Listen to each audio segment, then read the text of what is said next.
Les lustres du grand salon du château de Valois répandaient une lumière dorée sur l'assemblée, une constellation de dignitaires et d'aristocrates venus de toute l'Europe. Le cristal des verres tintait doucement, un murmure feutré qui couvrait à peine la tension palpable dans l'air. Au centre de cette scène opulente, Amélie se leva, sa robe de soie émeraude scintillant comme des écailles de serpent. Un sourire parfaitement dessiné sur ses lèvres carmin, elle leva sa coupe, attirant tous les regards. Sa voix, claire et mélodieuse, résonna sous les hautes voûtes, un instrument de pouvoir qu'elle maniait avec une aisance cruelle. Elle commença son discours, un hommage apparent à la stabilité du duché, mais chaque mot était une pierre ciselée, destinée à construire le piédestal de son ambition, tout en érodant silencieusement celui de son mari, le prince Mathieu, assis à ses côtés dans une immobilité de marbre. Mathieu ne la regardait pas. Ses yeux d'un bleu profond, souvent perçus comme vides par ceux qui ne savaient pas y lire les tempêtes, étaient fixés sur le reflet déformé d'Amélie dans le vin pourpre de son verre. Il était une statue, au milieu de sa propre cour, une présence fantomatique que sa femme utilisait comme un accessoire de son pouvoir grandissant. Chaque syllabe qu'elle prononçait, chaque inflexion de mépris à peine voilée, il l'entendait, il l'absorbait. Depuis 2 ans, son silence était son bouclier et son observatoire. Il avait appris à déceler la vérité non dans les paroles, mais dans les silences, dans les regards furtifs échangés au-dessus de sa tête, dans la condescendance mielleuse de ceux qui le croyaient sourd et diminué. Il était le fantôme au banquet, l'homme invisible assis sur le trône, et c'est précisément là, dans cette ombre qu'elle avait créée pour lui, qu'il avait forgé son arme la plus redoutable. La lame finale tomba avec une grâce empoisonnée. Amélie conclut son toast en levant son verre plus haut, un éclat triomphal dans ses yeux. « À la patience », déclara-t-elle, son regard balayant l'audience avant de se poser un instant avec une fausse pitié sur son époux. La patience nécessaire pour diriger aux côtés d'un homme qui, malgré toutes ses qualités de cœur, ne peut même pas élever la voix pour défendre son propre duché. Un silence choqué parcourut la salle, rapidement étouffé par une vague d'applaudissements polis, un mélange de gêne et d'admiration pour son audace. Elle venait de l'humilier publiquement, de le dépeindre comme un fardeau impuissant, une figure de proue décorative. Elle savourait son triomphe, ignorant que chaque mot qu'elle venait de prononcer était un clou de plus planté dans le cercueil de son propre règne. Si le frisson glacial de cette trahison a déjà parcouru votre échine, si vous pressentez la fureur silencieuse qui se cache derrière le masque impassible du prince, alors nous vous invitons à vous abonner pour ne rien manquer de cette histoire de vengeance et de rédemption. Laissez un j'aime si votre cœur bat pour ceux que l'on sous-estime et partagez dans les commentaires le sentiment que cette scène vous inspire. Votre soutien nous permet de continuer à tisser ces récits où l'amour et la justice doivent se battre pour triompher des apparences. L'histoire de Mathieu ne fait que commencer, et sa voix, lorsqu'elle s'élèvera enfin, promet de faire trembler les fondations même de ce monde de mensonges et de faux semblants. La patience, comme l'avait si bien dit Amélie, est une vertu puissante, mais elle n'avait aucune idée de celui qui en était véritablement le maître. Alors qu'Amélie se rasseyait, baignée dans la lueur de sa propre arrogance, le regard de Mathieu glissa discrètement vers un homme debout dans l'ombre, près d'une colonne de marbre.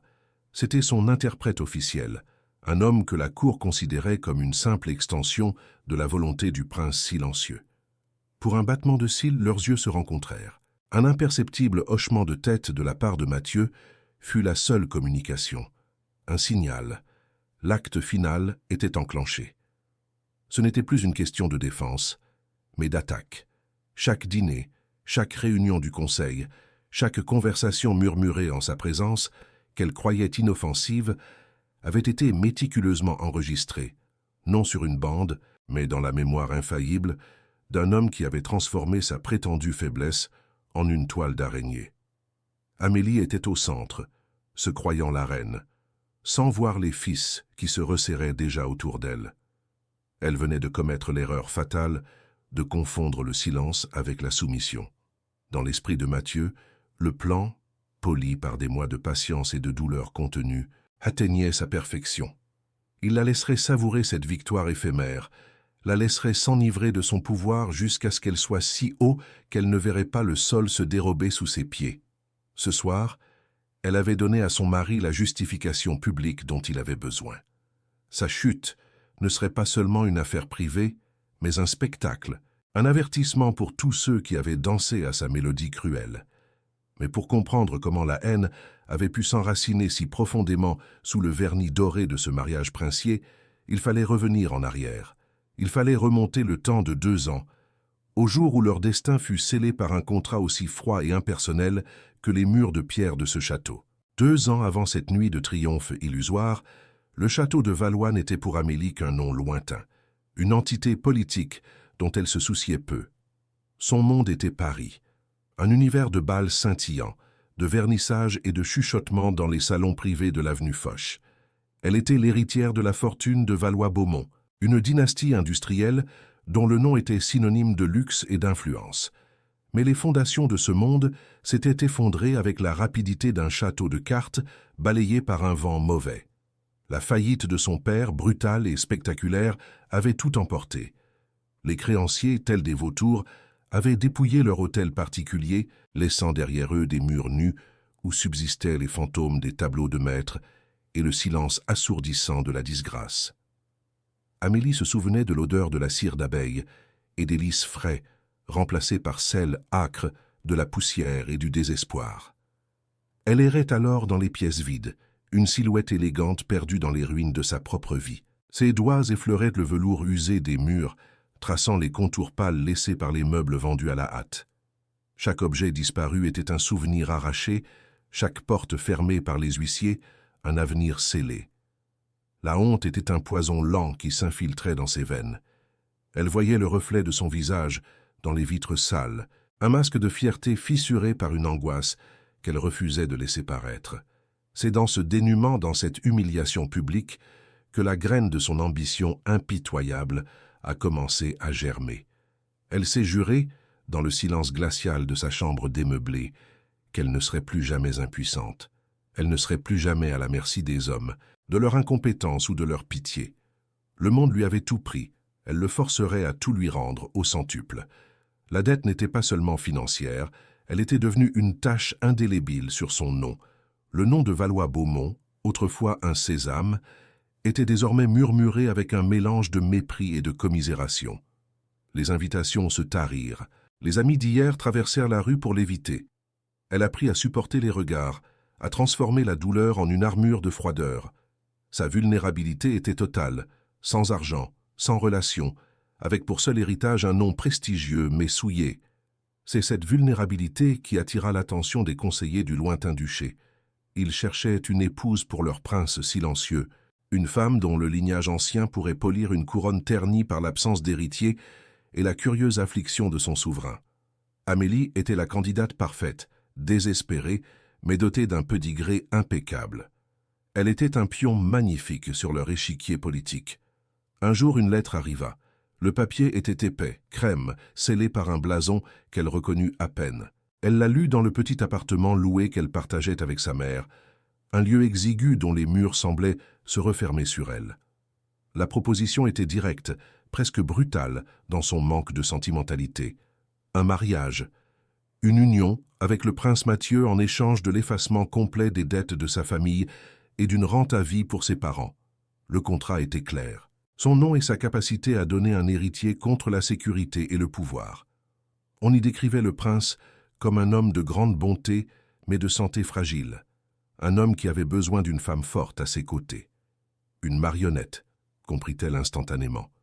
On lui offrait une cage dorée, mais une cage dont elle détiendrait la clé. La nausée se mêla à une lueur d'espoir féroce dans son cœur. Elle se tenait devant la fenêtre, observant la pluie tomber sur les toits gris de Paris.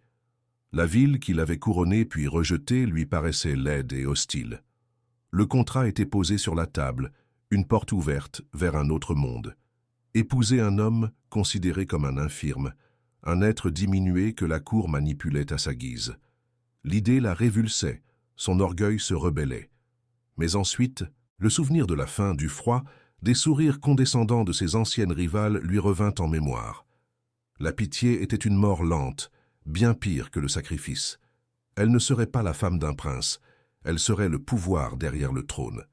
Elle utiliserait son silence à lui pour construire son propre empire de bruit et d'influence. Sa décision fut prise non pas avec le cœur, mais avec la froide logique d'une survivante qui choisit la seule arme à sa disposition. Son mariage serait sa vengeance contre le monde qui l'avait abandonné. Ainsi, la veille de sa première rencontre officielle avec les émissaires du duché, Amélie se préparait dans sa petite chambre. Elle se trouvait dans un état de peur glaciale et de détermination brûlante. Sa pauvreté était palpable dans le tissu légèrement élimé de sa seule robe convenable, dans l'absence de bijoux à son cou. Sa vulnérabilité était son absence totale de choix. Ce mariage n'était pas une option, c'était sa seule voie de salut. Elle se regarda dans un miroir piqué, répétant le rôle qu'elle allait jouer, celui de la fiancée douce, digne et dévouée. Elle devait les convaincre qu'elle était la femme parfaite pour leur prince brisé. Ce soir-là, son cœur était un champ de bataille où l'espoir et le cynisme s'affrontaient sans merci. Elle allait sortir de cet appartement pour se rendre au luxueux hôtel où l'attendait son destin, un chemin pavé d'or et de mensonges qui l'amènerait directement à la rencontre de l'homme qu'elle sous-estimerait le plus. L'hôtel de Crillon était une insulte à sa misère. Le marbre sous ses talons usés semblait la juger. Les dorures des miroirs reflétaient une image qu'elle peinait à reconnaître. Une silhouette digne mais fragile, vêtue de son unique robe de soie sombre. Chaque pas dans le hall somptueux était un effort, une lutte contre l'envie de fuir la condescendance polie du personnel et les regards curieux des clients. Les émissaires l'attendaient dans une suite privée, deux hommes au visage impassible, vêtus de costumes si parfaits qu'ils semblaient taillés dans l'ombre elle-même. Ils la saluèrent avec une courtoisie glaciale, la jaugeant comme on évalue un pur sang avant une vente. Amélie sentait le poids de leur examen, la froideur de la transaction. Elle n'était pas une future princesse, mais un actif, une solution à un problème dynastique. L'air de la suite était lourd du parfum des lys et du cuir ancien, une atmosphère de pouvoir et d'argent qui menaçait de l'étouffer avant même qu'elle n'ait pu prononcer un mot. Puis une porte intérieure s'ouvrit sans un bruit, et il apparut. Le prince Mathieu n'avait rien de l'homme fragile et diminué que les rumeurs décrivaient. Il était grand, d'une beauté presque sévère, avec des épaules larges sous une chemise de lin blanc. Son silence n'était pas un vide, mais une présence, une force tranquille, qui absorba tout l'oxygène de la pièce. Ses yeux, d'un bleu si profond qu'il semblait contenir les secrets d'un océan d'hiver, se posèrent naturels. Ce ne fut pas un regard de pitié ou de curiosité, mais un regard d'une intensité perçante, comme s'il pouvait voir au-delà de sa robe, au-delà de sa peau, jusqu'à l'ambition fiévreuse et la peur glacée qui se livraient de bataille dans son âme. Le monde extérieur s'estompa. Il n'y avait plus que ce silence assourdissant entre eux. Un champ de bataille où leurs volontés s'affrontaient pour la première fois, sans un mot, sans un geste. Elle sentit un frisson la parcourir, un mélange de répulsion pour sa situation et d'une fascination dangereuse pour cet homme énigmatique. L'un des émissaires prit la parole, sa voix grave et monocorde brisant le sortilège. Il récita les termes du contrat, des mots froids et précis qui scellaient son destin. Sa signature en bas du document contre l'effacement des dettes de sa famille, la restauration de leur nom, une vie de luxe et de titres. En retour, elle devait lui donner un héritier, assurer la lignée. C'était une transaction commerciale, un échange de chair et de sang contre de l'or et du pouvoir. Amélie n'écoutait qu'à moitié, son attention entièrement captive du prince. Il ne la quittait pas des yeux, son visage une toile impassible sur laquelle elle tentait désespérément de projeter ses propres suppositions. Était-il simple d'esprit, mélancolique, ou simplement vide? Elle cherchait la faille, la faiblesse qu'elle pourrait exploiter, mais ne trouvait qu'une surface lisse et impénétrable, un miroir qui lui renvoyait sa propre avidité. La peur commença à se mêler à sa détermination, la peur de l'inconnu, de cet homme qui était un coffre-fort vivant. Soudain, il fit un geste lent et délibéré. Il se pencha vers la table basse en marqueterie, prit un carnet de cuir noir et un stylo en argent. Ses doigts étaient longs et élégants, des doigts d'artiste ou de musicien. Le crissement de la plume sur le papier fut le seul son dans la pièce pendant un long moment. Les émissaires se turent, respectueux. Puis, il fit glisser le carnet ouvert sur la table, le poussant vers elle. Amélie baissa les yeux, le cœur battant à tout rompre. Ce n'était pas une clause du contrat ni une question pratique. Une seule phrase était écrite d'une main ferme et inclinée, une calligraphie qui trahissait une force insoupçonnée. Le pouvoir que vous cherchez a un prix. Êtes-vous prête à le payer? La question était une flèche, directe et précise, qui transperça son armure de fierté. Il l'avait vue. Il avait lu en elle comme dans un livre ouvert, décelant non seulement son ambition, mais aussi le doute qui la rongeait. Il n'était pas un idiot, il était son juge. Une vague de chaleur monta à ses joues, un mélange de colère et d'humiliation. Il l'avait démasquée en quelques secondes de silence. Elle releva la tête, son regard croisant le sien dans un défi muet. Elle aurait pu répondre par écrit, jouer son jeu, mais son instinct lui dicta une autre stratégie. Elle ne lui donnerait pas la satisfaction d'une réponse. Au lieu de cela, elle prit le stylo, non pas pour écrire dans son carnet, mais pour signer le contrat de mariage posé à côté. Sa main ne trembla pas. Elle traça son nom avec une assurance calculée, chaque courbe une affirmation de sa volonté. C'était sa réponse. Oui, elle était prête à payer le prix, n'importe quel prix. En posant le stylo, elle le regarda une dernière fois. Un imperceptible mouvement agita le coin de ses lèvres. Pas un sourire, mais quelque chose de plus complexe, une lueur d'intérêt, peut-être même de respect. Elle venait de signer son avenir, et il venait de trouver une adversaire à sa mesure. Le pacte était scellé. Les émissaires échangèrent un regard de soulagement discret, le cliquetis du stylo sur la table sonnant comme le marteau d'un commissaire-priseur. Pour Amélie, la première impression était celle d'une erreur de calcul monumentale. L'homme qu'elle avait prévu de dominer était une forteresse dont elle ne possédait aucune clé. Pour Mathieu, elle était un diamant brut, une âme fière et blessée dont la cupidité même la rendait prévisible, et étrangement captivante. L'ultimatum fut immédiat et silencieux. On lui indiqua qu'une voiture l'attendait. Elle ne retournerait pas dans son petit appartement. Sa vie parisienne était terminée. Alors qu'elle se levait, elle sentit son regard sur son dos, un poids tangible qui la suivit hors de la suite. À travers le hall et jusqu'à la berline noire qui l'attendait, la portière se referma sur elle, la coupant du monde qu'elle avait connu. Elle était désormais la propriété du duché de Valois, la fiancée du prince silencieux, et le jeu le plus dangereux de sa vie ne faisait que commencer.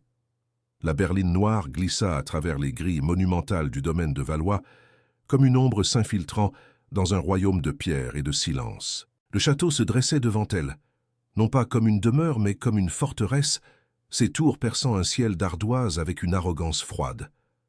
À son arrivée dans le grand hall, où le bruit de ses pas sur le marbre semblait un sacrilège, Mathieu l'attendait. Il n'était pas venu l'accueillir, mais la recevoir tel un roi inspectant un tribut.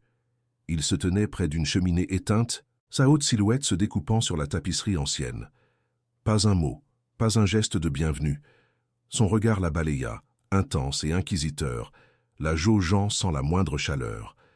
Amélie sentit une bouffée de rage monter en elle. Elle redressa les épaules, refusant de se laisser intimider par cette opulence écrasante et ce maître silencieux. Son menton se leva dans un défi muet. Elle n'était pas un bien acquis, mais une reine venue réclamer son trône, et cette guerre silencieuse, elle comptait bien la gagner.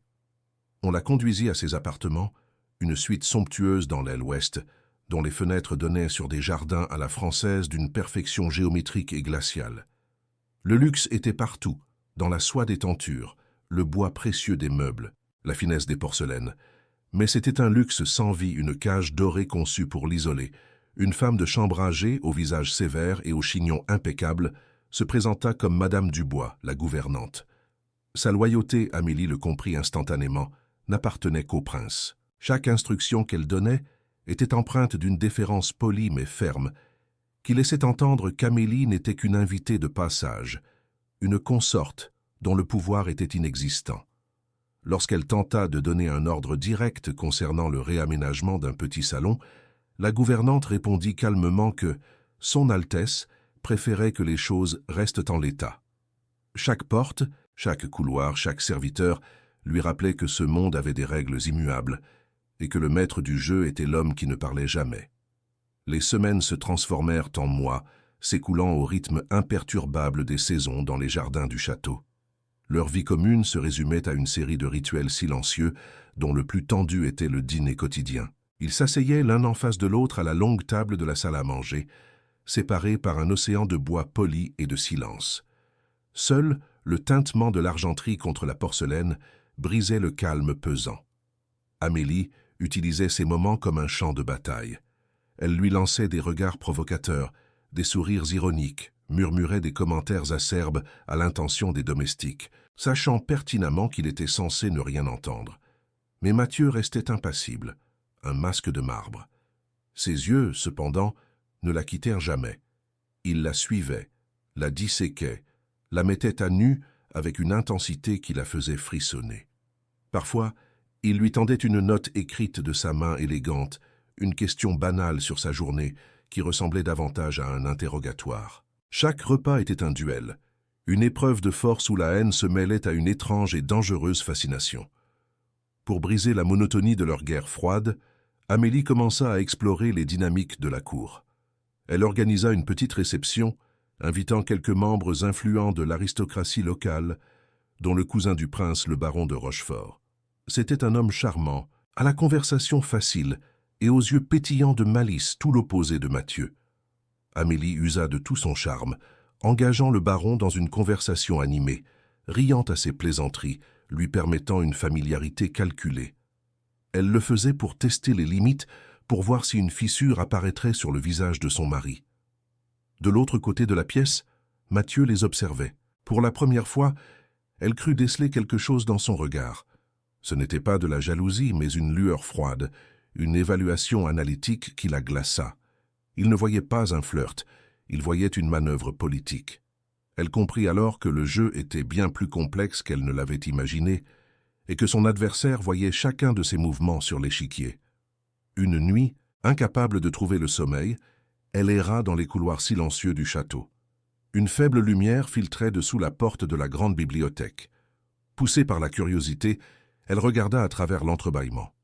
Mathieu était là, seul. Il ne lisait pas. Il se tenait debout devant un grand portrait à l'huile, celui d'une femme d'une beauté triste et saisissante.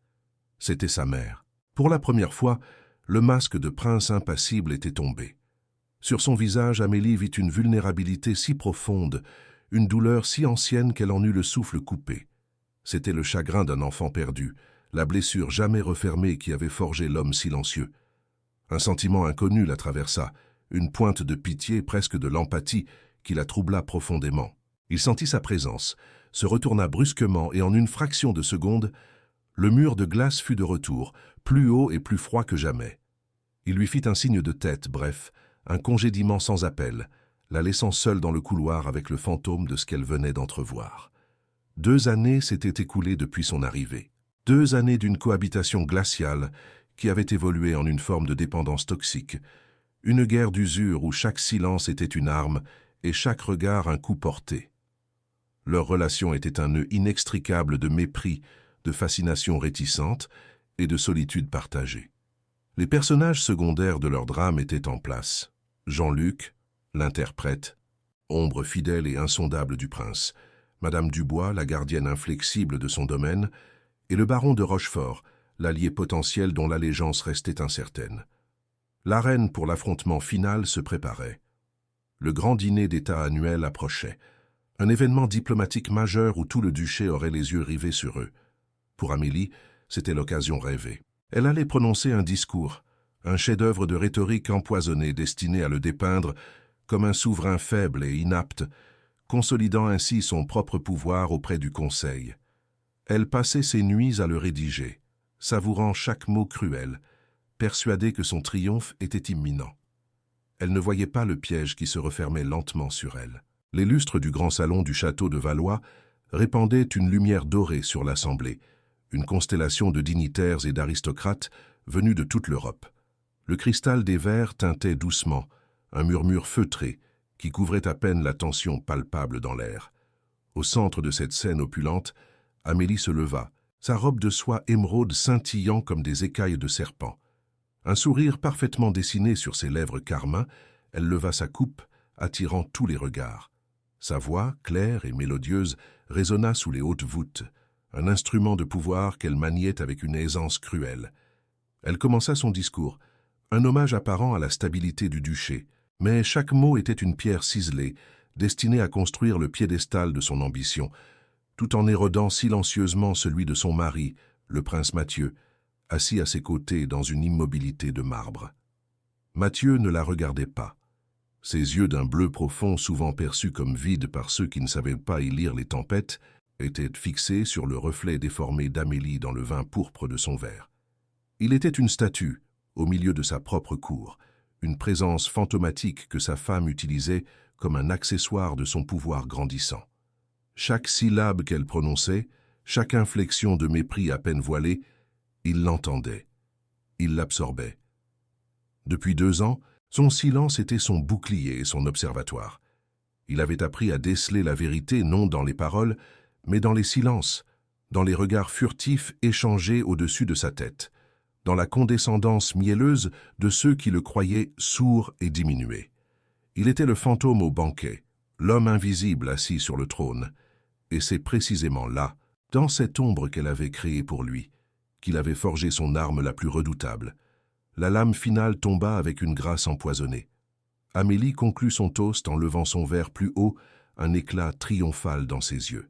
« À la patience », déclara-t-elle, son regard balayant l'audience avant de se poser un instant avec une fausse pitié sur son époux. La patience nécessaire pour diriger aux côtés d'un homme qui, malgré toutes ses qualités de cœur, ne peut même pas élever la voix pour défendre son propre duché. Un silence choqué parcourut la salle, rapidement étouffé par une vague d'applaudissements polis, un mélange de gêne et d'admiration pour son audace. Elle venait de l'humilier publiquement, de le dépeindre comme un fardeau impuissant, une figure de proue décorative. Elle savourait son triomphe, ignorant que chaque mot qu'elle venait de prononcer était un clou de plus planté dans le cercueil de son propre règne.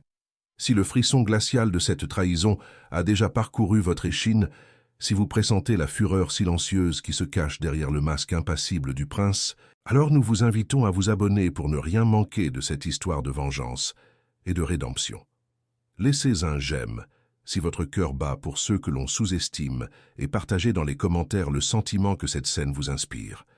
Votre soutien nous permet de continuer à tisser ces récits où l'amour et la justice doivent se battre pour triompher des apparences. L'histoire de Mathieu ne fait que commencer, et sa voix, lorsqu'elle s'élèvera enfin, promet de faire trembler les fondations même de ce monde de mensonges et de faux semblants. La patience, comme l'avait si bien dit Amélie, est une vertu puissante, mais elle n'avait aucune idée de celui qui en était véritablement le maître.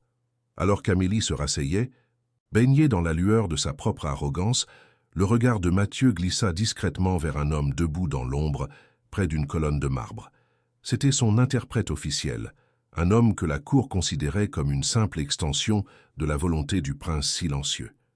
Pour un battement de cils, leurs yeux se rencontrèrent. Un imperceptible hochement de tête de la part de Mathieu fut la seule communication.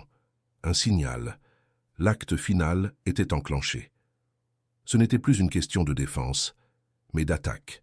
Chaque dîner, chaque réunion du conseil, chaque conversation murmurée en sa présence, qu'elle croyait inoffensive, avait été méticuleusement enregistrée, non sur une bande, mais dans la mémoire infaillible d'un homme qui avait transformé sa prétendue faiblesse en une toile d'araignée. Amélie était au centre, se croyant la reine, sans voir les fils qui se resserraient déjà autour d'elle. Elle venait de commettre l'erreur fatale de confondre le silence avec la soumission. Dans l'esprit de Mathieu, le plan, poli par des mois de patience et de douleur contenue, atteignait sa perfection. Il la laisserait savourer cette victoire éphémère, la laisserait s'enivrer de son pouvoir jusqu'à ce qu'elle soit si haut qu'elle ne verrait pas le sol se dérober sous ses pieds. Ce soir, elle avait donné à son mari la justification publique dont il avait besoin. Sa chute ne serait pas seulement une affaire privée, mais un spectacle, un avertissement pour tous ceux qui avaient dansé à sa mélodie cruelle. Mais pour comprendre comment la haine avait pu s'enraciner si profondément sous le vernis doré de ce mariage princier, il fallait revenir en arrière. Il fallait remonter le temps de 2 ans, au jour où leur destin fut scellé par un contrat aussi froid et impersonnel que les murs de pierre de ce château. 2 ans avant cette nuit de triomphe illusoire, le château de Valois n'était pour Amélie qu'un nom lointain, une entité politique dont elle se souciait peu. Son monde était Paris, un univers de bals scintillants, de vernissages et de chuchotements dans les salons privés de l'avenue Foch. Elle était l'héritière de la fortune de Valois-Beaumont, une dynastie industrielle dont le nom était synonyme de luxe et d'influence. Mais les fondations de ce monde s'étaient effondrées avec la rapidité d'un château de cartes balayé par un vent mauvais. La faillite de son père, brutale et spectaculaire, avait tout emporté. Les créanciers, tels des vautours, avaient dépouillé leur hôtel particulier, laissant derrière eux des murs nus où subsistaient les fantômes des tableaux de maître et le silence assourdissant de la disgrâce. Amélie se souvenait de l'odeur de la cire d'abeille et des lys frais, remplacés par celle âcre de la poussière et du désespoir. Elle errait alors dans les pièces vides, une silhouette élégante perdue dans les ruines de sa propre vie. Ses doigts effleuraient le velours usé des murs, traçant les contours pâles laissés par les meubles vendus à la hâte. Chaque objet disparu était un souvenir arraché, chaque porte fermée par les huissiers, un avenir scellé. La honte était un poison lent qui s'infiltrait dans ses veines. Elle voyait le reflet de son visage dans les vitres sales, un masque de fierté fissuré par une angoisse qu'elle refusait de laisser paraître. C'est dans ce dénuement, dans cette humiliation publique, que la graine de son ambition impitoyable a commencé à germer. Elle s'est jurée, dans le silence glacial de sa chambre démeublée, qu'elle ne serait plus jamais impuissante. Elle ne serait plus jamais à la merci des hommes, de leur incompétence ou de leur pitié. Le monde lui avait tout pris, elle le forcerait à tout lui rendre au centuple. La dette n'était pas seulement financière, elle était devenue une tache indélébile sur son nom. Le nom de Valois-Beaumont, autrefois un sésame, était désormais murmuré avec un mélange de mépris et de commisération. Les invitations se tarirent. Les amis d'hier traversèrent la rue pour l'éviter. Elle apprit à supporter les regards, à transformer la douleur en une armure de froideur. Sa vulnérabilité était totale, sans argent, sans relation, avec pour seul héritage un nom prestigieux mais souillé. C'est cette vulnérabilité qui attira l'attention des conseillers du lointain duché. Ils cherchaient une épouse pour leur prince silencieux, une femme dont le lignage ancien pourrait polir une couronne ternie par l'absence d'héritier et la curieuse affliction de son souverain. Amélie était la candidate parfaite, désespérée, mais dotée d'un pédigré impeccable. Elle était un pion magnifique sur leur échiquier politique. Un jour, une lettre arriva. Le papier était épais, crème, scellé par un blason qu'elle reconnut à peine. Elle la lut dans le petit appartement loué qu'elle partageait avec sa mère, un lieu exigu dont les murs semblaient se refermer sur elle. La proposition était directe, presque brutale dans son manque de sentimentalité. Un mariage, une union avec le prince Mathieu en échange de l'effacement complet des dettes de sa famille et d'une rente à vie pour ses parents. Le contrat était clair. Son nom et sa capacité à donner un héritier contre la sécurité et le pouvoir. On y décrivait le prince comme un homme de grande bonté, mais de santé fragile. Un homme qui avait besoin d'une femme forte à ses côtés. Une marionnette, comprit-elle instantanément. On lui offrait une cage dorée, mais une cage dont elle détiendrait la clé. La nausée se mêla à une lueur d'espoir féroce dans son cœur. Elle se tenait devant la fenêtre, observant la pluie tomber sur les toits gris de Paris. La ville qui l'avait couronnée puis rejetée lui paraissait laide et hostile. Le contrat était posé sur la table, une porte ouverte vers un autre monde. Épouser un homme considéré comme un infirme, un être diminué que la cour manipulait à sa guise. L'idée la révulsait, son orgueil se rebellait. Mais ensuite, le souvenir de la faim, du froid, des sourires condescendants de ses anciennes rivales lui revint en mémoire. La pitié était une mort lente, bien pire que le sacrifice. Elle ne serait pas la femme d'un prince, elle serait le pouvoir derrière le trône. Elle utiliserait son silence à lui pour construire son propre empire de bruit et d'influence. Sa décision fut prise non pas avec le cœur, mais avec la froide logique d'une survivante qui choisit la seule arme à sa disposition. Son mariage serait sa vengeance contre le monde qui l'avait abandonné. Ainsi, la veille de sa première rencontre officielle avec les émissaires du duché, Amélie se préparait dans sa petite chambre. Elle se trouvait dans un état de peur glaciale et de détermination brûlante. Sa pauvreté était palpable dans le tissu légèrement élimé de sa seule robe convenable, dans l'absence de bijoux à son cou. Sa vulnérabilité était son absence totale de choix. Ce mariage n'était pas une option, c'était sa seule voie de salut. Elle se regarda dans un miroir piqué, répétant le rôle qu'elle allait jouer, celui de la fiancée douce, digne et dévouée. Elle devait les convaincre qu'elle était la femme parfaite pour leur prince brisé. Ce soir-là, Son cœur était un champ de bataille où l'espoir et le cynisme s'affrontaient sans merci. Elle allait sortir de cet appartement pour se rendre au luxueux hôtel où l'attendait son destin, un chemin pavé d'or et de mensonges qui l'amènerait directement à la rencontre de l'homme qu'elle sous-estimerait le plus. L'hôtel de Crillon était une insulte à sa misère. Le marbre sous ses talons usés semblait la juger. Les dorures des miroirs reflétaient une image qu'elle peinait à reconnaître. Une silhouette digne mais fragile, vêtue de son unique robe de soie sombre. Chaque pas dans le hall somptueux était un effort, une lutte contre l'envie de fuir la condescendance polie du personnel et les regards curieux des clients. Les émissaires l'attendaient dans une suite privée, deux hommes au visage impassible, vêtus de costumes si parfaits qu'ils semblaient taillés dans l'ombre elle-même. Ils la saluèrent avec une courtoisie glaciale, la jaugeant comme on évalue un pur sang avant une vente. Amélie sentait le poids de leur examen, la froideur de la transaction. Elle n'était pas une future princesse, mais un actif, une solution à un problème dynastique. L'air de la suite était lourd du parfum des lys et du cuir ancien, une atmosphère de pouvoir et d'argent qui menaçait de l'étouffer avant même qu'elle n'ait pu prononcer un mot. Puis une porte intérieure s'ouvrit sans un bruit, et il apparut. Le prince Mathieu n'avait rien de l'homme fragile et diminué que les rumeurs décrivaient. Il était grand, d'une beauté presque sévère, avec des épaules larges sous une chemise de lin blanc. Son silence n'était pas un vide, mais une présence, une force tranquille, qui absorba tout l'oxygène de la pièce.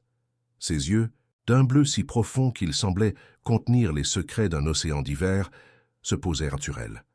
Ce ne fut pas un regard de pitié ou de curiosité, mais un regard d'une intensité perçante, comme s'il pouvait voir au-delà de sa robe, au-delà de sa peau, jusqu'à l'ambition fiévreuse et la peur glacée qui se livraient de bataille dans son âme. Le monde extérieur s'estompa. Il n'y avait plus que ce silence assourdissant entre eux. Un champ de bataille où leurs volontés s'affrontaient pour la première fois, sans un mot, sans un geste.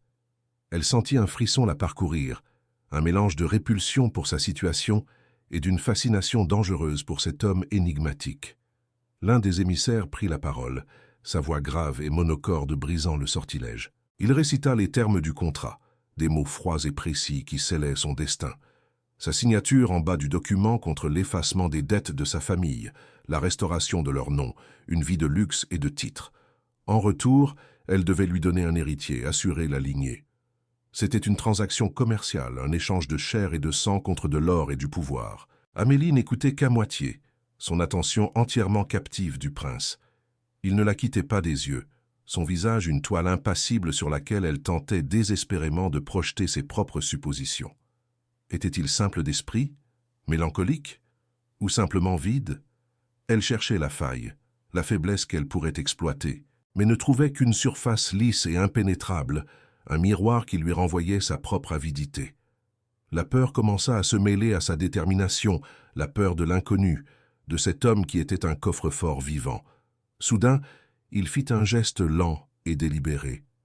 Il se pencha vers la table basse en marqueterie, prit un carnet de cuir noir et un stylo en argent. Ses doigts étaient longs et élégants, des doigts d'artiste ou de musicien. Le crissement de la plume sur le papier fut le seul son dans la pièce pendant un long moment. Les émissaires se turent, respectueux. Puis, il fit glisser le carnet ouvert sur la table, le poussant vers elle. Amélie baissa les yeux, le cœur battant à tout rompre. Ce n'était pas une clause du contrat ni une question pratique. Une seule phrase était écrite d'une main ferme et inclinée, une calligraphie qui trahissait une force insoupçonnée. « Le pouvoir que vous cherchez a un prix. Êtes-vous prête à le payer ?» La question était une flèche, directe et précise, qui transperça son armure de fierté. Il l'avait vue. Il avait lu en elle comme dans un livre ouvert, décelant non seulement son ambition, mais aussi le doute qui la rongeait. Il n'était pas un idiot, il était son juge. Une vague de chaleur monta à ses joues, un mélange de colère et d'humiliation. Il l'avait démasquée en quelques secondes de silence. Elle releva la tête, son regard croisant le sien dans un défi muet. Elle aurait pu répondre par écrit, jouer son jeu, mais son instinct lui dicta une autre stratégie. Elle ne lui donnerait pas la satisfaction d'une réponse. Au lieu de cela, elle prit le stylo, non pas pour écrire dans son carnet, mais pour signer le contrat de mariage posé à côté. Sa main ne trembla pas. Elle traça son nom avec une assurance calculée, chaque courbe une affirmation de sa volonté. C'était sa réponse. Oui, elle était prête à payer le prix, n'importe quel prix. En posant le stylo, elle le regarda une dernière fois. Un imperceptible mouvement agita le coin de ses lèvres. Pas un sourire, mais quelque chose de plus complexe, une lueur d'intérêt, peut-être même de respect. Elle venait de signer son avenir, et il venait de trouver une adversaire à sa mesure. Le pacte était scellé. Les émissaires échangèrent un regard de soulagement discret, le cliquetis du stylo sur la table sonnant comme le marteau d'un commissaire-priseur. Pour Amélie, la première impression était celle d'une erreur de calcul monumentale. L'homme qu'elle avait prévu de dominer était une forteresse dont elle ne possédait aucune clé. Pour Mathieu, elle était un diamant brut, une âme fière et blessée dont la cupidité même la rendait prévisible, et étrangement captivante. L'ultimatum fut immédiat et silencieux. On lui indiqua qu'une voiture l'attendait. Elle ne retournerait pas dans son petit appartement. Sa vie parisienne était terminée. Alors qu'elle se levait, elle sentit son regard sur son dos, un poids tangible qui la suivit hors de la suite. À travers le hall et jusqu'à la berline noire qui l'attendait, la portière se referma sur elle, la coupant du monde qu'elle avait connu. Elle était désormais la propriété du duché de Valois, la fiancée du prince silencieux, et le jeu le plus dangereux de sa vie ne faisait que commencer. La berline noire glissa à travers les grilles monumentales du domaine de Valois, comme une ombre s'infiltrant dans un royaume de pierre et de silence. Le château se dressait devant elle, non pas comme une demeure, mais comme une forteresse, ses tours perçant un ciel d'ardoise avec une arrogance froide. À son arrivée dans le grand hall, où le bruit de ses pas sur le marbre semblait un sacrilège, Mathieu l'attendait. Il n'était pas venu l'accueillir, mais la recevoir tel un roi inspectant un tribut. Il se tenait près d'une cheminée éteinte, sa haute silhouette se découpant sur la tapisserie ancienne. Pas un mot, pas un geste de bienvenue. Son regard la balaya, intense et inquisiteur, la jaugeant sans la moindre chaleur.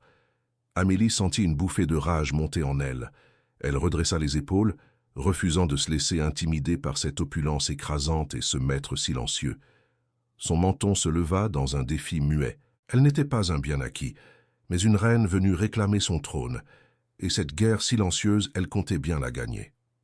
On la conduisit à ses appartements, une suite somptueuse dans l'aile ouest, dont les fenêtres donnaient sur des jardins à la française d'une perfection géométrique et glaciale. Le luxe était partout, dans la soie des tentures, le bois précieux des meubles, la finesse des porcelaines. Mais c'était un luxe sans vie, une cage dorée conçue pour l'isoler. Une femme de chambre âgée, au visage sévère et au chignon impeccable, se présenta comme Madame Dubois, la gouvernante. Sa loyauté, Amélie le comprit instantanément, n'appartenait qu'au prince. Chaque instruction qu'elle donnait était empreinte d'une déférence polie mais ferme, qui laissait entendre qu'Amélie n'était qu'une invitée de passage, une consorte dont le pouvoir était inexistant.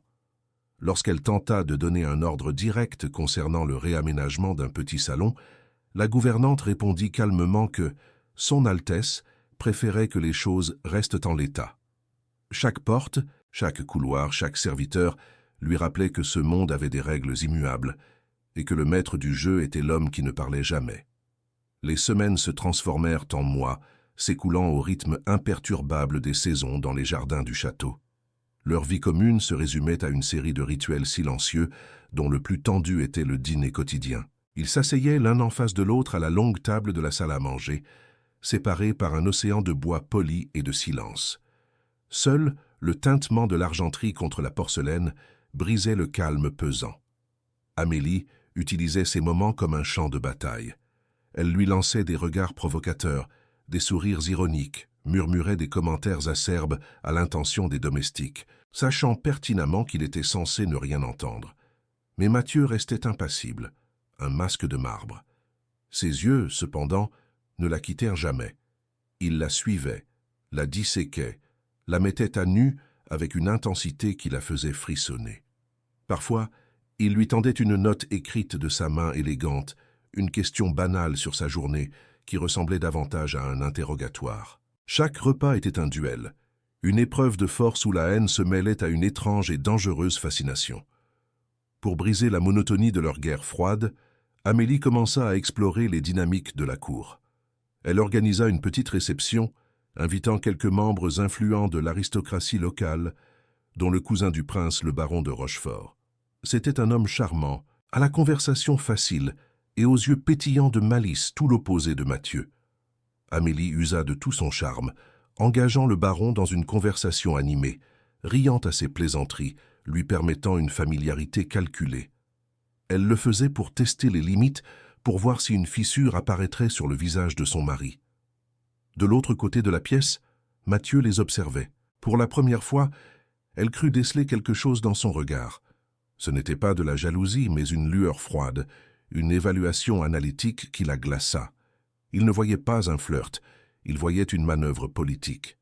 Elle comprit alors que le jeu était bien plus complexe qu'elle ne l'avait imaginé, et que son adversaire voyait chacun de ses mouvements sur l'échiquier. Une nuit, incapable de trouver le sommeil, elle erra dans les couloirs silencieux du château. Une faible lumière filtrait dessous la porte de la grande bibliothèque. Poussée par la curiosité, elle regarda à travers l'entrebâillement. Mathieu était là, seul. Il ne lisait pas. Il se tenait debout devant un grand portrait à l'huile, celui d'une femme d'une beauté triste et saisissante. C'était sa mère. Pour la première fois, le masque de prince impassible était tombé. Sur son visage, Amélie vit une vulnérabilité si profonde, une douleur si ancienne qu'elle en eut le souffle coupé. C'était le chagrin d'un enfant perdu, la blessure jamais refermée qui avait forgé l'homme silencieux. Un sentiment inconnu la traversa, une pointe de pitié, presque de l'empathie, qui la troubla profondément. Il sentit sa présence, se retourna brusquement et en une fraction de seconde, le mur de glace fut de retour, plus haut et plus froid que jamais. Il lui fit un signe de tête, bref, un congédiement sans appel, la laissant seule dans le couloir avec le fantôme de ce qu'elle venait d'entrevoir. 2 années s'étaient écoulées depuis son arrivée. 2 années d'une cohabitation glaciale qui avait évolué en une forme de dépendance toxique, une guerre d'usure où chaque silence était une arme et chaque regard un coup porté. Leur relation était un nœud inextricable de mépris, de fascination réticente et de solitude partagée. Les personnages secondaires de leur drame étaient en place. Jean-Luc, l'interprète, ombre fidèle et insondable du prince, Madame Dubois, la gardienne inflexible de son domaine, et le baron de Rochefort, l'allié potentiel dont l'allégeance restait incertaine. L'arène pour l'affrontement final se préparait. Le grand dîner d'État annuel approchait, un événement diplomatique majeur où tout le duché aurait les yeux rivés sur eux. Pour Amélie, c'était l'occasion rêvée. Elle allait prononcer un discours, un chef-d'œuvre de rhétorique empoisonnée destiné à le dépeindre comme un souverain faible et inapte, consolidant ainsi son propre pouvoir auprès du Conseil. Elle passait ses nuits à le rédiger, savourant chaque mot cruel, persuadée que son triomphe était imminent. Elle ne voyait pas le piège qui se refermait lentement sur elle. La soirée du grand dîner d'État était le couronnement de son plan, le théâtre de sa consécration. L'air vibrait de conversations feutrées et du parfum des fleurs exotiques qui ornaient chaque table. Amélie se sentait invincible, drapée dans sa robe émeraude, chaque mouvement une affirmation de son pouvoir. Quand elle se leva pour son discours, un silence respectueux s'installa, qu'elle savoura l'attention de centaines de pères dieux. Elle commença avec une fausse modestie, louant la tradition et l'héritage du duché avant de glisser subtilement vers le sujet de son époux. Chaque mot était une caresse empoisonnée, chaque phrase un coup de poignard déguisé en compliment. Elle le peignit comme un homme de cœur mais tragiquement inapte à gouverner, un fardeau noble que le duché, et surtout elle-même, portait avec une patience infinie. Elle sentait la salle suspendue à ses lèvres, captivée par son audace, et elle se prépara à porter le coup de grâce, celui qui la placerait définitivement au-dessus de lui. Elle leva sa coupe, ses yeux brillants d'un triomphe mal contenu, et prononça la phrase fatidique sur la patience nécessaire pour diriger aux côtés d'un homme qui ne pouvait se défendre. La salle retint son souffle. Mais au lieu des applaudissements polis qu'elle attendait, un son différent s'éleva, un grésillement d'abord, puis une voix, sa voix, claire, nette, résonnant depuis des haut-parleurs dissimulés. « Il est tellement stupide, il ne se doute de rien », disait son propre enregistrement, sa voix pleine de mépris lors d'une conversation téléphonique. Une vague de murmures choqués parcourut la salle. Le visage d'Amélie se figea, son sourire se brisant comme une fine couche de glace. Un autre extrait suivit, sa voix cette fois conspirant avec un conseiller pour détourner des fonds. Puis un autre, et encore un autre, une cacophonie de ses trahisons, de ses moqueries, de ses mensonges, exposés crûment à l'assemblée médusée. L'humiliation était totale, publique, irrévocable. La panique s'empara d'Amélie comme une vague glaciale, submergeant le triomphe qui brillait dans ses yeux quelques secondes plus tôt. La cacophonie de sa propre voix, amplifiée et accusatrice, la clouait sur place, le visage figé dans un masque d'horreur et d'incrédulité. Autour d'elle, les visages des invités étaient des toiles déformées par le choc, la curiosité malsaine et le mépris. Les murmures assassins s'élevèrent, un serpent sifflant qui étranglait l'air. Elle chercha le regard de Mathieu, mais il ne la regardait plus. Il était redevenu une statue de marbre, mais une statue qui venait de prononcer sa sentence de mort sociale. Poussée par un instinct de survie primale, elle pivota, sa robe émeraude d'un éclat discordant dans la lumière dorée, et elle courut. Elle ne regarda pas en arrière, fuyant le salon, fuyant les gardes qui ne bougeaient pas pour l'arrêter, fuyant le son de sa propre chute qui résonnait encore sous les hautes voûtes du château. Le tumulte s'éteignit aussi vite qu'il avait éclaté, laissant derrière lui un silence assourdissant, plus lourd et plus dense que celui qui avait précédé la tempête. Mathieu resta assis, la main posée sur son verre de vin, observant le vide laissé par la fuite d'Amélie. Il n'y avait aucune trace de triomphe sur son visage, seulement une lassitude infinie, le poids de 2 années de silence et de haine contenue qui s'abattait soudain sur ses épaules. La victoire avait un goût amer, celui des cendres. Il avait détruit la femme qu'il méprisait, mais en faisant cela, il avait aussi anéanti la seule présence qui avait peuplé son immense solitude. Les invités, gênés, commencèrent à se retirer discrètement, laissant le prince seul dans la grande salle, face à la chaise vide de sa femme. Il ferma les yeux, non pas pour savourer sa vengeance, mais pour affronter le vide glacial qui s'ouvrait désormais devant lui, un abîme qu'il avait lui-même creusé avec une patience méticuleuse et destructrice. Amélie trouva refuge dans une chambre sordide d'un petit hôtel près de la gare de l'Est, un monde à des années-lumière des soieries et des ors du château. L'odeur de renfermé et de javel remplaçait celle des lys et de la cire d'abeille. Dépouillée de tout, sauf de la robe de créateur qui pendait maintenant, souillée sur une chaise, elle se sentait nue et invisible. Les premiers jours furent un brouillard de honte et de peur. Chaque visage dans la rue semblait la dévisager, chaque journal criait son nom en lettres capitales. Pour survivre, elle dut commettre l'acte ultime d'humiliation, vendre les boucles d'oreilles en diamants que sa mère lui avait offertes, les derniers vestiges de sa vie passée. Le prêteur sur gage la regarda à peine, lui tendant une liasse de billets froissés qui lui parut à la fois une insulte et une bouée de sauvetage. Elle était passée de princesse à paria, une chute si vertigineuse qu'elle peinait à respirer. Pendant ce temps, au château, Mathieu reprenait possession de son monde. Sa voix, d'abord hésitante après des années de désuétude, devenait plus ferme chaque jour.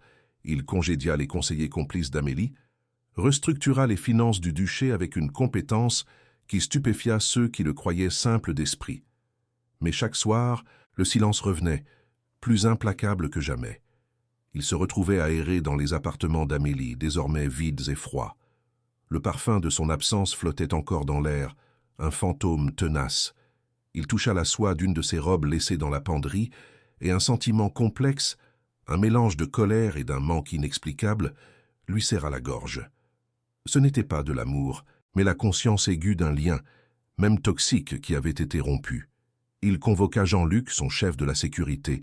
Son ordre fut bref, sa voix grave. « Retrouvez-la. Je veux savoir où elle est. » Discrètement. Les semaines s'écoulèrent, transformant la panique d'Amélie en une résignation morne. Elle avait quitté l'hôtel pour un petit meublé sous les toits de Montmartre, un lieu anonyme où personne ne connaissait son nom. Pour payer son loyer, elle avait trouvé un travail de serveuse dans un petit café, ses mains autrefois manucurées, désormais abîmées par l'eau chaude et le détergent. L'humiliation quotidienne était sa pénitence. Parfois, à travers la vitre embuée du café, elle observait les couples élégants qui passaient, un rappel douloureux du monde qu'elle avait perdu par sa propre arrogance. La nuit, dans la solitude de sa petite chambre, elle ne pensait plus à la vengeance, mais au visage de Mathieu. Elle se souvenait de son regard, non pas celui glacial du dîner, mais celui intense et pénétrant de leur première rencontre. Pour la première fois, elle se demanda ce qui se cachait réellement derrière ses yeux, Quelle douleur avait pu forger un tel silence, un tel contrôle? Le regret, un sentiment nouveau et amer, commençait à poindre. Un mois s'était écoulé depuis la nuit du grand dîner. Mathieu était dans son bureau, les lumières du parc du château dessinant de longues ombres sur les boiseries.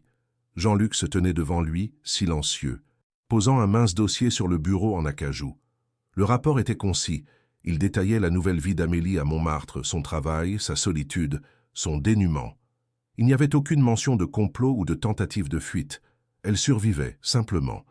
Puis Jean-Luc ajouta un petit objet sur le dossier, un livre de poésie usé, trouvé dans la chambre d'hôtel qu'elle avait occupée. Il était ouvert à une page marquée, où un seul passage était délicatement souligné au crayon.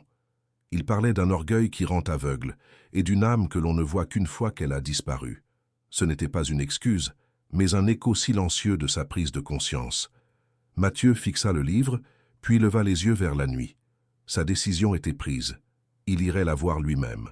Cette histoire vous a-t-elle ému? Si vous voulez connaître la suite du voyage de Mathieu et Amélie, savoir si la rédemption est possible après une telle trahison, alors partagez dans les commentaires quelle partie vous a le plus touché. N'oubliez pas de vous abonner et d'activer les notifications pour ne pas manquer la conclusion de leur destin. Votre soutien est notre plus grande inspiration. Regardez la vidéo suivante pour découvrir une autre histoire d'amour impossible et de passion dévorante. La décision, une fois prise, ne laissa aucune place à l'hésitation. Mathieu quitta le château à l'aube, au volant d'une voiture discrète, sans chauffeur ni escorte. Le domaine de Valois, avec ses jardins manucurés et ses murs de pierre ancestraux, disparut dans le rétroviseur comme un souvenir d'une autre vie. Il traversa la campagne endormie, puis la banlieue qui s'éveillait, pour plonger dans le cœur bouillonnant de Paris. Chaque kilomètre était un pas de plus hors de sa forteresse de silence et de pouvoir, un dépouillement volontaire. Il n'était plus le prince vengeur, mais un homme portant le poids de sa victoire amère, se dirigeant vers l'épicentre de la ruine qu'il avait orchestrée. Il gara la voiture à plusieurs rues de l'adresse que Jean-Luc lui avait fournie, préférant marcher. Le contact du pavé sous ses semelles, le bruit de la ville, l'anonymat de la foule, tout cela était à la fois étranger et curieusement libérateur. Il se sentait vulnérable, exposé, et pour la première fois depuis des années, il ne cherchait pas à s'en protéger. Il arriva sur la petite place de Montmartre, un monde vibrant de couleurs, de sons et d'odeurs qui contrastait violemment avec l'ordre austère de sa vie. L'air sentait le café chaud et la pluie fraîche sur les pavés. Un accordéoniste jouait une mélodie nostalgique qui semblait s'accrocher au mur des vieux immeubles. C'était un univers de vie brute, d'art et de lutte, un lieu où la beauté côtoyait la misère sans faux semblant. Il localisa le petit café, le chat qui fume, une devanture modeste avec des lettres peintes à la main et des vitres embuées par la chaleur intérieure. Il s'arrêta un instant sur le trottoir d'en face, simple silhouette dans le flot des passants, observant l'endroit qui était devenu son refuge et sa prison. Un prince se tenait sur le seuil du monde dans lequel il l'avait exilé, et la peur de ce qu'il allait trouver, de ce qu'il allait ressentir, était une boule froide dans sa poitrine. Il prit une profonde inspiration, l'air de son nouveau monde, et traversa la rue. À travers la vitre, il la vit. Ce ne fut pas un choc, mais un lent effondrement de l'image qu'il avait entretenue d'elle. Amélie n'était plus la princesse glaciale et calculatrice. Elle portait un simple tablier noir sur une robe sombre et fatiguée.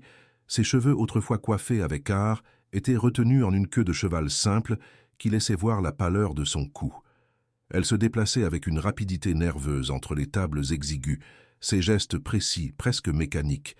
Il la vit essuyer une table, encaisser un paiement, forcer un sourire las pour un client impatient.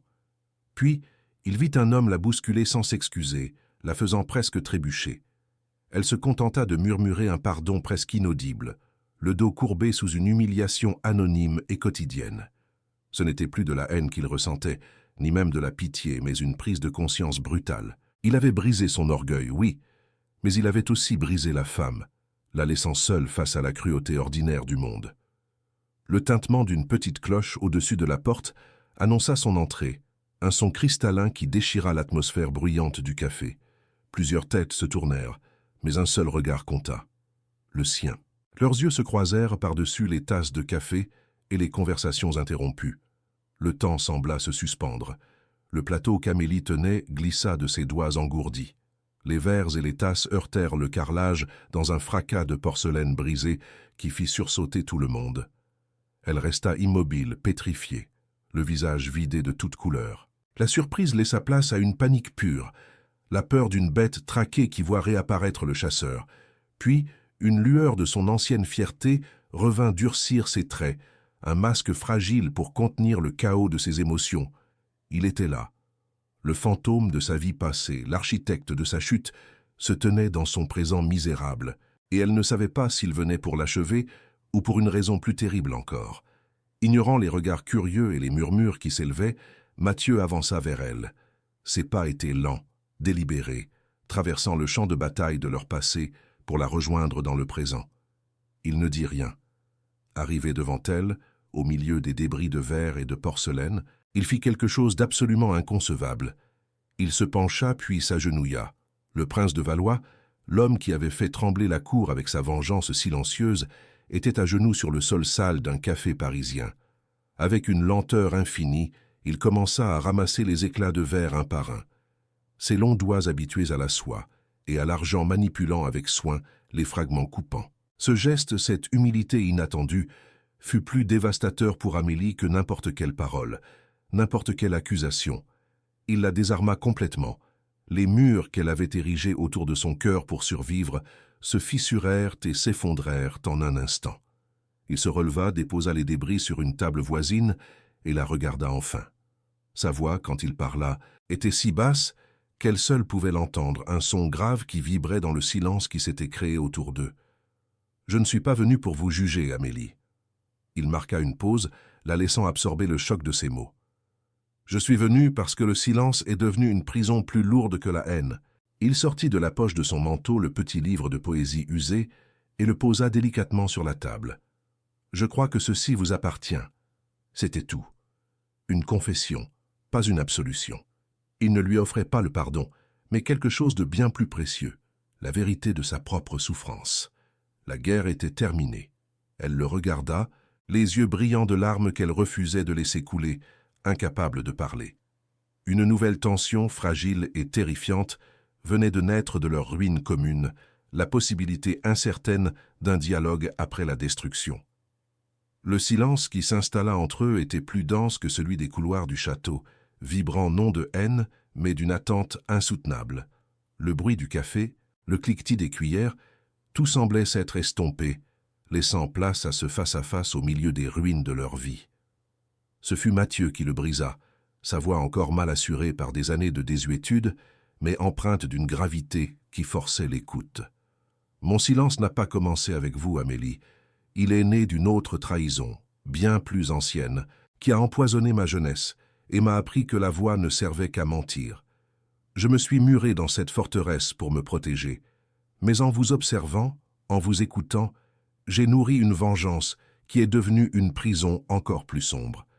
Je voulais vous punir, mais chaque jour je me punissais moi-même, en devenant l'homme froid et calculateur que j'avais toujours méprisé. Je suis devenu le monstre que je craignais. Une colère sourde monta en elle, une dernière vague de fierté se rebellant contre la pitié. Ses mains se serrèrent en poing sur son tablier usé. « Un monstre ?» siffla-t-elle, sa voix tremblante de fureur contenue et de larmes refoulées. « Vous m'avez anéanti. Vous m'avez jeté au loup après m'avoir utilisé pour votre propre drame. Qu'étais-je dans votre grande tragédie, Mathieu? Un simple pion pour régler vos comptes avec le passé. Vous parlez de votre prison, mais vous m'avez laissé sans rien, sans nom, sans dignité, à ramasser les miettes dans un monde qui se délecte de ma chute. Votre silence était peut-être votre bouclier, mais votre voix a été mon bourreau. Ne venez pas ici chercher une absolution que je ne peux pas vous donner. C'était la fierté d'une reine déchue qui livrait sa dernière bataille, refusant de s'effondrer devant l'homme qui avait orchestré sa déchéance, même si son cœur menaçait de se briser en 1000 morceaux, tout comme la porcelaine à ses pieds. Il ne recula pas devant sa fureur. Il l'accueillit comme s'il l'attendait, comme s'il la méritait. Un pas de plus le rapprocha d'elle, réduisant la distance qui les séparait à un souffle. « Vous avez raison, » dit-il doucement, et cette simple admission la désarma plus que n'importe quel argument. « Vous étiez bien plus qu'un pion. Vous étiez mon miroir. Chaque fois que je voyais votre ambition, je voyais ma propre soif de pouvoir. Chaque fois que j'entendais votre mépris, il faisait écho à la haine qui rongeait mon âme. Dans ma quête de justice, j'ai oublié la miséricorde. Je ne suis pas venu chercher le pardon, Amélie, car je sais que je ne le mérite pas. Je suis venu vous dire que je regrette, non pas d'avoir exposé la vérité, mais d'avoir laissé la haine me consumer au point de ne plus voir la femme blessée derrière l'armure de l'ambition. Je vous ai vu trop tard. Sa confession était totale, sans phare, une mise à nu de son âme aussi brutale que celle qu'il lui avait imposée. Ces mots suspendirent le temps, la femme blessée. Personne ne l'avait jamais vue ainsi, pas même elle. La colère qui la soutenait s'effrita, la laissant chancelante, exposée. Une larme puis une autre traça un sillon sur la poussière de sa journée, lavant les derniers vestiges de sa fierté. Sa main tremblante se posa sur le livre de poésie, ce témoin silencieux de sa solitude. Il avait vu, il avait compris. Dans ce café modeste, au milieu de l'indifférence des inconnus, elle se sentait plus vue qu'elle ne l'avait jamais été sous les ors du château. Mathieu tendit la main, non pas pour la prendre, mais pour l'offrir, paume ouverte, qu'une invitation silencieuse dans un monde où les mots les avaient tant meurtris. Après une hésitation qui sembla durer une éternité, elle y glissa la sienne. Le contact de leur peau fut comme un choc électrique, un pont fragile jeté au-dessus d'un abîme de douleur et de malentendus, une promesse tacite que la destruction n'était peut-être pas la fin de leur histoire. « Viens avec moi », murmura-t-il, sa voix une caresse qui pansait les blessures. « Quittons cet endroit, quittons Paris, quittons Valois pour un temps, loin des titres, loin des fantômes. Je ne peux pas effacer ce que j'ai fait, et vous ne pouvez pas oublier ce que vous avez subi. Mais peut-être, ailleurs, pouvons-nous simplement être Mathieu et Amélie, deux survivants qui tentent de réapprendre à respirer. » Il ne lui offrait pas un trône, ni une couronne, mais quelque chose de bien plus terrifiant et précieux, un commencement. Elle leva les yeux vers lui, et dans le bleu profond de son regard, elle ne vit plus le prince, ni le juge, mais l'homme qui s'était agenouillé pour ramasser les morceaux de sa vie brisée. Elle hocha la tête, un mouvement lent, presque imperceptible. C'était sa reddition, non pas à lui mais à l'espoir. C'était sa décision, la première qui lui semblait véritablement libre depuis des années. Ils sortirent du café main dans la main, laissant derrière eux les débris de porcelaine et les murmures des clients, abandonnant les fantômes de leur guerre à la pluie fine de Montmartre. Ce soir-là, ils ne retournèrent pas au château, mais prirent la route vers le sud, vers la mer, vers un horizon où leur passé ne pourrait pas les atteindre. Des mois passeraient avant leur retour, des mois de silence partagé, de conversations hésitantes et de guérisons lentes. Leur réconciliation ne serait pas scellée par un contrat ou une cérémonie, mais par un geste futur, un acte public qui ne serait pas une restauration de pouvoir, mais la consécration d'un amour né des cendres de la haine. Le prince silencieux et la reine déchue avaient enfin trouvé un langage commun, non pas dans les mots, mais dans la promesse fragile d'un avenir qu'ils écriraient ensemble, loin du bruit et de la fureur du monde qui les avait presque détruits. Un an plus tard, la lumière qui inondait le grand salon du château de Valois n'était plus celle, froide et calculatrice, d'un dîner d'État, mais la douce clarté dorée d'un après-midi d'automne. Les portes, autrefois symboles de séparation et de pouvoir, étaient grandes ouvertes, laissant entrer l'air frais et le murmure approbateur d'une foule rassemblée dans les jardins. Au centre de la pièce, sur une estrade modeste, Mathieu se tenait debout, non pas en prince vengeur, mais en homme qui avait retrouvé sa voix. À ses côtés, Amélie, vêtue d'une simple robe de soie crème, sa main posée avec une confiance tranquille sur son bras. Il inaugurait sa fondation, une œuvre dédiée aux victimes de l'abus émotionnel, à ceux que le silence des autres avait brisés.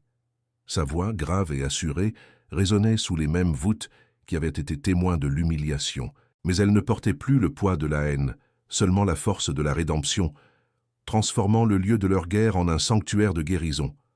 Leur vie n'était plus confinée aux murs austères du château principal. Ils avaient choisi de s'installer dans le pavillon de chasse, une demeure plus intime nichée au cœur de la forêt du domaine, où les fenêtres s'ouvraient sur des chênes centenaires plutôt que sur des jardins à la française rigide. Leur matinée ne commençait plus par des duels silencieux, à travers une longue table en acajou, mais par l'odeur du café partagé dans une cuisine baignée de soleil. Mathieu, qui avait passé des années à observer le monde derrière une vitre, trouvait désormais sa paix dans des gestes simples. Fendre du bois pour la cheminée, lire à voix haute pour Amélie dans le calme de l'après-midi.